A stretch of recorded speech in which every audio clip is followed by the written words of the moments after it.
రాష్ట్ర ప్రభుత్వం ఒక్కసారంటే ఒక్కసారైనా ఇంతమంది ఉద్యోగులు ఉన్నారే, ఇంతమంది 30,000 ఉద్యోగస్తులు ఉంటారా, ఇంకా ఎక్కువే ఉంటారా? ఇంతమంది ఉద్యోగస్తులు వాళ్ళ జీవితాలు ఏం కావాలి, వాళ్ళ కుటుంబాలు ఏం కావాలి? ఇది ప్రైవేటైజ్ అయిపోతే వచ్చే కంపెనీ వీళ్ళందరినీ ఆదరిస్తుందా? పక్కన జింక్ ఫ్యాక్టరీ విషయంలో జరిగినట్టు మొత్తానికే ఫ్యాక్టరీని మూసేయదా?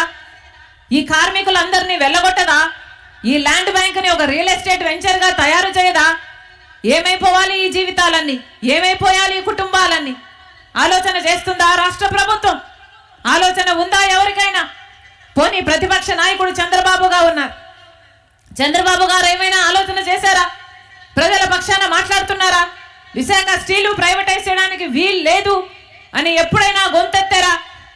ఒక్కరంటే ఒక్కరు కూడా మాట్లాడడం లేదు. మన కర్మ, పాలక పక్షం ఒక తీరుంటే ప్రతిపక్షం కూడా అదే తీరులో బీజేపీ పార్టీకి బానిసలుగా మారారు. దొందే కాదా? ఇది ఎక్కడి న్యాయం అని అడుగుతున్నా, ఇది ఎక్కడి అన్యాయం అని అడుగుతున్నా.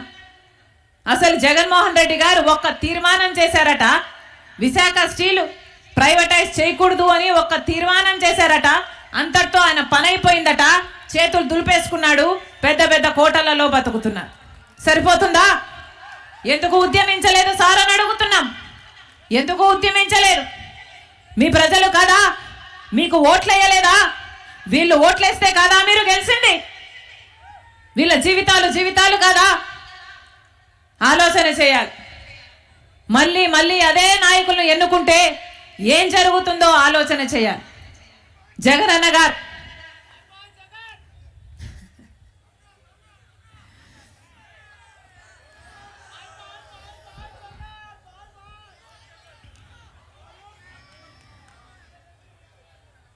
ఇంకోవైపు చంద్రబాబు గారు ఎందుకు పొత్తు పెట్టుకుంటున్నారు సార్ బీజేపీ పార్టీతో? ప్రజలకు సమాధానం చెప్పండి అని అడుగుతున్నాం. బీజేపీ పార్టీ మనకేం చేసింది? ఈరోజు బీజేపీ పార్టీకి ఒక్క ఓటైనా, ఒక్క సీట్ అయినా, ఒక ఎమ్మెల్యే అయినా, ఒక ఎంపీ అయినా ఉన్నాడా? లేడు. గత ఎన్నికల్లో ఒక ఎమ్మెల్యే గెలవలేదు బీజేపీ పార్టీ, ఒక ఎంపీ గెలవలేదు బీజేపీ పార్టీ. అయినా కూడా ఆంధ్ర రాష్ట్రం మొత్తం బీజేపీ గుప్పట్లో ఉంది. ఆంధ్ర రాష్ట్రాన్ని పరిపాలిస్తున్నది ఏ పార్టీ? BJP party.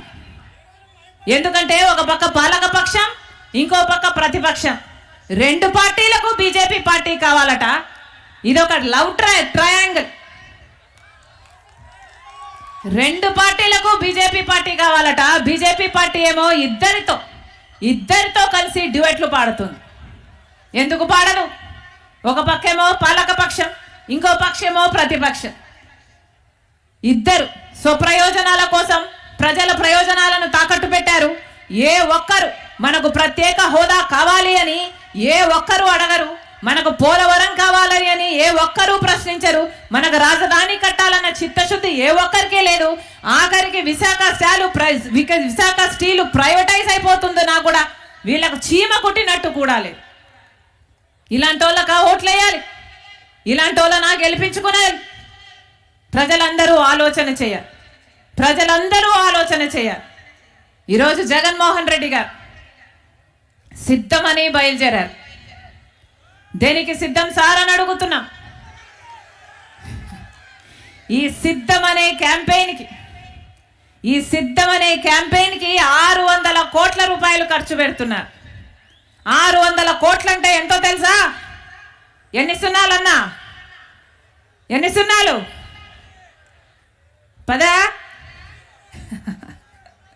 నిద్రపోతున్నారో లేదో అని చూస్తున్నా. 600 కోట్ల రూపాయలట. పబ్లిసిటీ పిచ్చి కానీ పట్టిందా జగనన్నకి అని అడుగుతున్నారు ప్రజలు. ఎక్కడ చూసినా సిద్ధం. ఒక్కొక్క సిద్ధం సభకు 90 కోట్లు ఖర్చు పెడుతున్నారట. కాంగ్రెస్ పార్టీ నాయకులే చెప్తున్నారు మాకు 90 కోట్లు ఖర్చు అవుతుందమ్మా అని. దేనికి సిద్ధం సార్?